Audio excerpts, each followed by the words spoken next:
And welcome back to the Kenny and JT show as we continue with Wahoo Week Spring Training 2021 for the Cleveland Indians, and a guy that's going to be expected to step up and play a big role in that starting rotation this year joins us right now, starting pitcher Tristan Mckenzie. How are you, Tristan? I'm doing well, Kenny. Thank you for having me on. All right, let's go back to last year, and I was looking. I got your bio. I printed it out, right? So I'm looking back here, and the Indians put a bunch of snapshots and notes and things in here, and your debut last year, because you battled some injuries. You were a top prospect. You finally got the opportunity to pitch at the big league level. What do you remember about your big debut last year for the Indians? I could probably recount most of the pitches. That's a day I'll probably never forget. But I'd say like the big parts of it were definitely my first strikeout and just kind of feeling a little settled in the situation that I was in. Not having any fans was tough, but I definitely felt the love from just the Cleveland fans in general through social media and people reaching out and stuff like that. So that was really, really big for me. And then just kind of getting a win and having to be in a team win at that was really, really big for me. How important was it to get that first win out of the way, get that, monkey off your back or whatever, so you're not, oh, God, it's his third start and he still doesn't have a win. Boom, you go out and you get it done in start number one. I feel like at that point I wasn't really thinking about it. I think everybody else was when we got to kind of the crunch time in the game.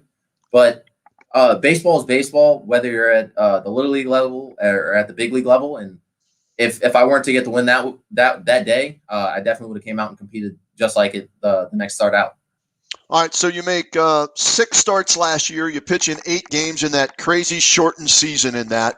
What did you learn from last year that you took into the offseason and that you worked on to be a better version of Tristan Mckenzie this year? Definitely just how heavy the workload is at the big league level. With me being hurt in 2019 and just me going through kind of minor league seasons, the demand on your body, the demand just to go out there and perform day in and day out versus big league hitters is definitely a lot higher. So that was a lot what I took into mind into the offseason to how I just went about my prep work, how I went about my workouts, and just preparing my body for the season. I'm looking at innings pitched. Got to go back to Lynchburg. You threw a $143, right?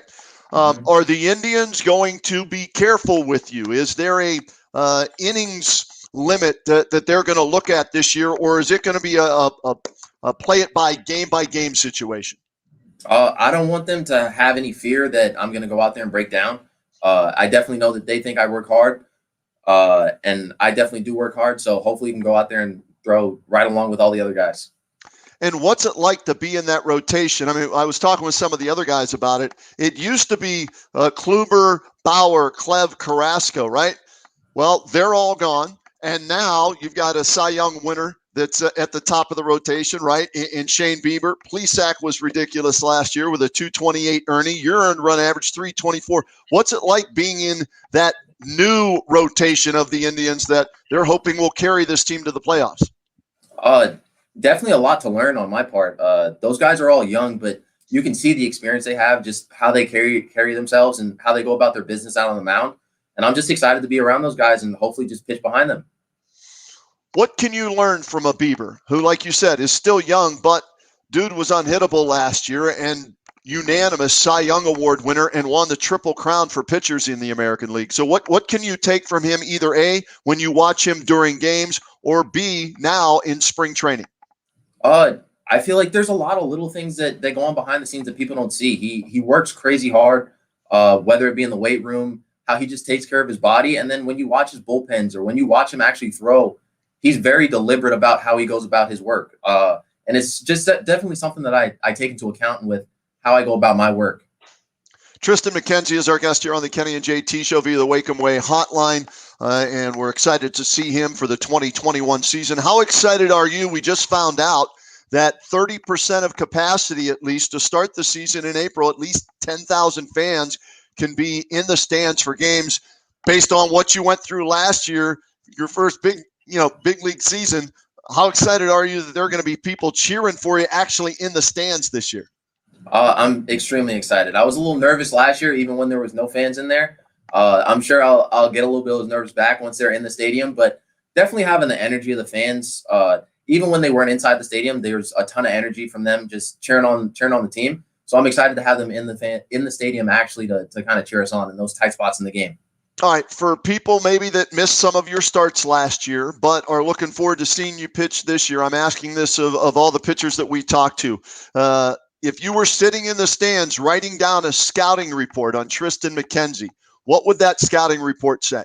One, skinny. But two, just he's a guy that's gonna go after hitters. He's really aggressive with how he attacks hitters, and he's not gonna beat around the bush and try and beat hitters outside the zone. He's gonna try and dominate the hitters and just definitely give his defense a chance out there. Where do you top out at with the fastball, Tristan? Last year I threw my hardest at 97. I'd say right around there, maybe 95, 96 is usually the top. All right, and what do you consider your out pitch? Hopefully all of them. Honestly, whatever they're not hitting that day. My fastball is my bread and butter. That's what I love to throw. But I feel like I have the ability to kind of just throw all my pitches, whether the count or the batter, just kind of using them how the game dictates. All right, let's go to some of the things that aren't baseball related that are in that bio I was telling you about here. It says favorite athlete growing up was number 2, Derek Jeter. Yeah, what was it about Jeter that you enjoyed watching and he was your favorite player? Just how he carried himself, both on and off the field. You never really heard bad stories about Jeter off the field like some other athletes. Right. And it's just kind of just the aura that he gave off, that kind of untouchable. And a winner too, right? I mean, when you look at what he did, and I didn't realize this, I don't know if you know this, all-time leading hits guy for the Yankees. When you think back to all the Yankees that have played, from Ruth to Gehrig to Mantle and those guys, he has the most hits of any New York Yankee. That's pretty impressive, isn't it? Yeah, so when he actually got to 3,000, my little clan tag on Call of Duty was DJ3K for a while there. Okay, nice. Well done.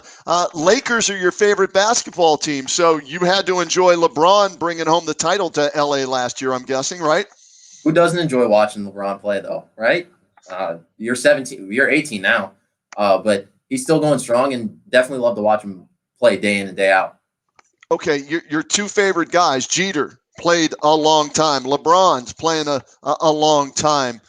What do you think it is about those guys that enabled them to have such a long career, but such a great career, and they were competitive all the time, and they were consistent all the time? I think it's a mindset thing, just how they go about their game, how they go about their recovery. I feel like a lot of their training is very either baseball specific or basketball specific when it comes to just how they take care of their body during and after the games. For you, are you a routine guy? Do you have any superstitions when it's your day to pitch? I wouldn't say I have any really, really big superstitions. I definitely wake up earlier than most, and I try and get some stuff to calm me down. I try to play some video games because I'm a real big gamer. But I don't really have any superstitions once I get to the field. I feel like everything should be the same as the day before, and you should try and roll into it the same. What about a game day meal? Is there a specific game day meal? Like Wade Boggs used to eat chicken fingers at the exact same time every day, and then he would walk out onto the field at the exact same time. So let's go back to your meal. Is there a specific game day meal? Not really. I'm a really big Chipotle advocate. So I eat Chipotle probably 6-7 times out of 10, but I'm not afraid to stray away from it. All right. Now, are you a bowl guy or a burrito guy? What is it at Chipotle? I'm a bowl guy. I feel like you get more food out of the bowl. You get a side burrito, and you get a little bit of the best of both. All right. So what's in that? Is it with the rice? What are you getting? The chicken, or are you getting the steak? What are you getting? Rice, beans, chicken, some tomatoes, a little more sauce on there. I always have to get the vinaigrette and some lettuce. Okay. What about the hot spicy salsa? Are you into that or no? No, I don't want anything to upset my stomach before the game. I gotta stay pretty mild. Look at you. That's smart. That's good thinking right there. I'm having Chipotle. In fact, my girlfriend and I are having Chipotle tonight for dinner, man. We said Friday night, we're splurging. We're going out to Chipotle to grab a bowl and chow down tonight. So good choice on your part. Hey, Tristan, we appreciate the time. Know you got to run. Have a great season this year. We look forward to seeing you down at Progressive Field on the mound, striking guys out and helping the Indians win games and get back to the playoffs. Thank you, Kenny. I appreciate you having me on. Thanks so much. Tristan Mckenzie checking in with us here on the Kenny and JT Show. We'll be back with more right after this. Stay with us. Thanks, Tristan. Thank you, Kenny. Be well. You too.